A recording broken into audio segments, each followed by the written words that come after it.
Dubai का जो international airport है, कुछ मीडिया रिपोर्ट्स के अनुसार ऐसा माना जाता है कि ईरान द्वारा दुबई के इंटरनेशनल एयरपोर्ट के ऊपर भी अटैक करवाया गया था ईरान द्वारा। स्ट्रेट ऑफ हॉर्मुज जो कि ईरान कंट्री के पास आती है, ये चेक पोर्ट जहाँ से ना उसने जो सभी सामान एक्सपोर्ट इंपोर्ट होते हैं उसको पूरी तरह से ना बंद कर दिया है। तो जो क्रूड ऑयल था वो देखिए यही से ना निकल के एक्सपोर्ट होता था हमारे इंडिया के लिए। इसकी वजह से देखिए ये और जो क्रूड ऑयल है वो ना और भी महंगा होगा हमारे भारत देश के अंदर। और इसके अलावा फार्मा सेक्टर में बहुत सारी ऐसी इंडियन कंपनी है जिनका डायरेक्ट कनेक्शन की बात करें तो इसराइल के साथ मौजूद है। अभी के टाइम पे अगर हम देखें तो इसराइल की जो अदर देशों से जो दुश्मनी है उसके ऊपर अटैक करता है, उसका विरोध देखिए पाकिस्तान, हमारे देश इंडिया जो कि कश्मीर का जो लाल चौक है देखिए वहां पर भी उसका विरोध होता है, आखिर ईरान के ऊपर जो अटैक होता है उसकी लिहाज से।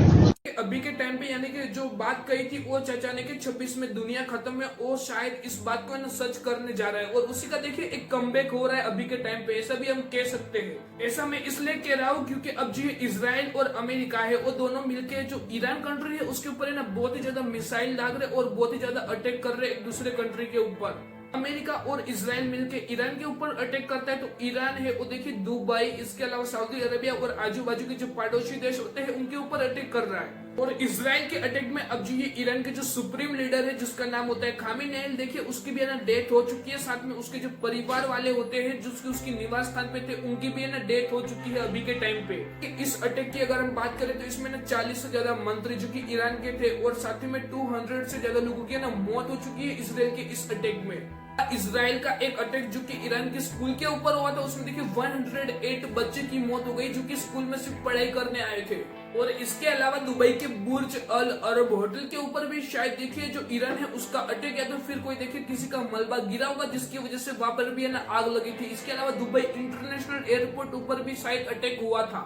और दुबई का जो इंटरनेशनल एयरपोर्ट है, कुछ मीडिया रिपोर्ट्स के अनुसार ऐसा माना जाता है कि ईरान द्वारा दुबई के इंटरनेशनल एयरपोर्ट के ऊपर भी अटैक करवाया गया था ईरान द्वारा। तो इसमें देखिए ये सभी देश तो एक दूसरे से लड़ाई करते रहेंगे लेकिन इसका जो इम्पैक्ट है ये दोनों जो देश यानी कि जो ये सभी देश लड़ रहे हैं उसका इम्पैक्ट हमारे देश यानी कि भारत के ऊपर क्या पड़ेगा, आइए आपको मैं इस वीडियो में बताने की कोशिश करता हूँ। तो आपको भी ये लगता होगा कि आखिर जो ईरान है और सऊदी अरेबिया और यूएई कंट्री के ऊपर अटैक क्यों करते हैं, तो ऐसा इसलिए क्योंकि ये दो कंट्री में ना जो अमेरिका है उसके ना सैन्य ठिकाने मौजूद है। इसलिए स्ट्रेट ऑफ हॉर्मुज जो कि ईरान कंट्री के पास आती है, ये चेक पोर्ट जहाँ से ना उसने जो सभी सामान एक्सपोर्ट इंपोर्ट होते हैं उसको पूरी तरह से ना बंद कर दिया है। लाइन इतनी बिजी रहती है कि पर डे के सबसे अगर हम देखें तो 25 to 20% जो क्रूड ऑयल है वो है ना यही से एक्सपोर्ट और इम्पोर्ट होता है। देखिए स्ट्रेट ऑफ हॉर्मुज जो कि ईरान ने पूरी तरीके से इसको ना बंद कर दिया तो इसका इम्पैक्ट डायरेक्ट है ना हमारे इंडिया के ऊपर देखने के लिए मिलेगा। तो जो क्रूड ऑयल था वो देखिए यही से ना निकल के एक्सपोर्ट होता था हमारे इंडिया के लिए। इसकी वजह से देखिए ये और जो क्रूड ऑयल है वो ना और भी महंगा होगा हमारे भारत देश के अंदर। कि इजराइल और ईरान के बीच जो वॉर है वो इसलिए इतना इम्पैक्ट डालता है हमारी कंट्री के ऊपर क्योंकि इंडिया की बहुत सारी ऐसी कंपनी है जो कि ना इजराइल में जाके अपना बिजनेस जमा रही है और कर भी रही है। इंडियन कंपनी है जो कि इजराइल में अपना बिजनेस जमा रही है या तो फिर अपना बिजनेस कर रही है, देखिए उसका जो शेयर है वो शायद मंडे को ना और भी डाउन हो सकता है। जो भारत और इजराइल के जो व्यापारिक संबंध है वो है ना बहुत ही ज्यादा अच्छे हैं। और लास्ट वीक की बात करें तो देखिए प्राइम मिनिस्टर नरेंद्र मोदी अब जो इजराइल की मुलाकात के बाद है ना वापस इंडिया भी आए थे। और देखिए इजराइल के प्राइम मिनिस्टर और इंडिया के प्राइम मिनिस्टर के बीच देखिए बहुत सारी जो व्यापारिक संबंध है उसको भी है ना बहुत अच्छे संबंध बनाने की बात की गई थी और बहुत ज्यादा जो मुद्दे होते हैं उसके ऊपर भी चर्चा हुई थी। तो इजराइल की देखिए 500 ऐसी कंपनी है जिसका बिजनेस है ना डायरेक्टली इंडिया के अंदर है और इंडिया की भी बहुत सारी ऐसी कंपनी है जिनका बिजनेस है ना इजराइल के अंदर मौजूद है। सीधा मतलब यही होता है कि भारत और इजराइल ये कभी नहीं चाहेंगे कि एक दूसरे के देशों के साथ हमारा संबंध खराब हो। अब जो इजराइल का जो हाइफा पोर्ट है उसके ऊपर देखिए अब जो ये अडानी ग्रुप है उसका तकरीबन देखिए उसने ना एक टेंडर भरा था जो कि 1.8 अरब डॉलर का था। जो ये हाइफा पोर्ट है उसका एक टेंडर बाहर पड़ा था जो कि 1.8 अरब डॉलर का था, जो कि ना अडानी ग्रुप ने इसको भरा था, जो कि ये ना 70% हिस्सेदारी रखता है इस पोर्ट में, वो भी इजराइल के अंदर। और अडानी ग्रुप द्वारा ये जो निवेश है वो तकरीबन देखिए सन 2022 में किया गया था, जो कि बहुत ही बड़ा निवेश कह सकते हैं इसराइल के अंदर इंडियन कंपनी द्वारा। इसराइल और हमास के बीच जब वॉर हुई थी तो इन दोनों के बीच देखिए अब जो ये अडानी पोर्ट थे उनके शेयर है ना काफी नीचे गिरे थे, यानी कि 5% स्टॉक में गिरावट हुई थी, यानी कि उस टाइम पे हमास और इसराइल के वॉर के टाइम पे। इसराइल के अंदर बिजनेस करने वाली सबसे बड़ी इंडियन कंपनी है एक जो अडानी ग्रुप था, और इसके बाद आता है सन फार्मा, जो कि सन फार्मा एक इंडियन कंपनी है जो कि इसराइल में ना बहुत ही ज्यादा बिजनेस करती है।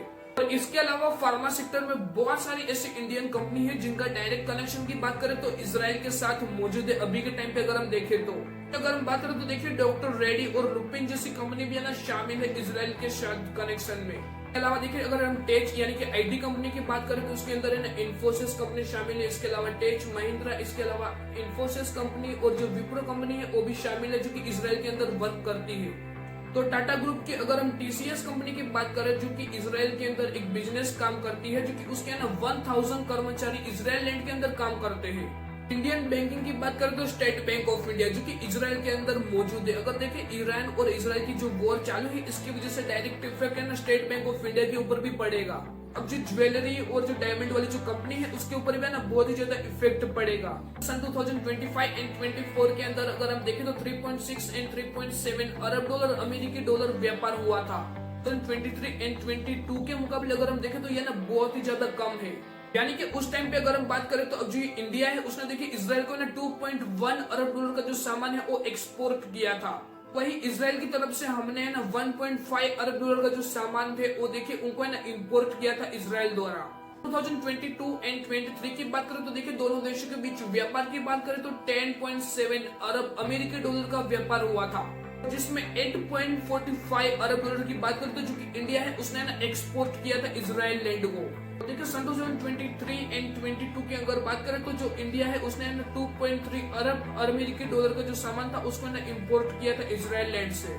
23 एंड 24 में जो रिपोर्ट है उसमें काफी ज्यादा गिरावट आई थी, क्योंकि उसमें ना 6.5 टू 6.7 अरब डॉलर का जो सामान था वो देखिए बिका था, यानी कि व्यापार हुआ था इन दोनों देशों के बीच।